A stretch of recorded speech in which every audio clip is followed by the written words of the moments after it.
大家有冇發現其實我哋呢一代90後、00後好慘啊？因為我哋好努力做嘢，人工都追唔到房價，每日都喺度開 OT 儲錢，但係嗰層樓升得仲快過我哋跑啊！我今日想同大家講一個殘酷嘅事實，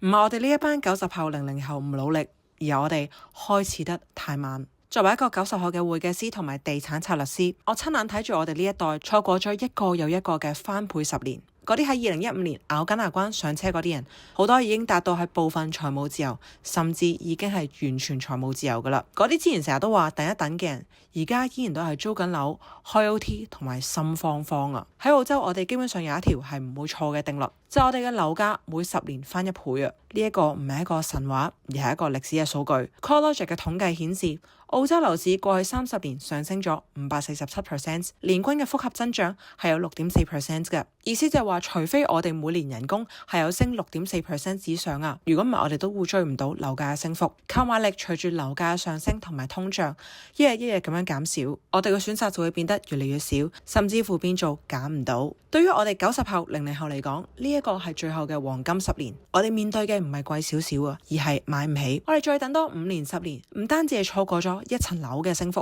而係錯過咗成個呢一層樓帶俾我哋嘅福利人生。所以我今日就會同大家睇一睇點解澳洲樓可以10年翻倍，仲有就係點樣可以盡快上車，令我哋未來增加選擇權，同埋令我哋喺 AI 嘅時代都動搖唔到我哋嘅被動收入。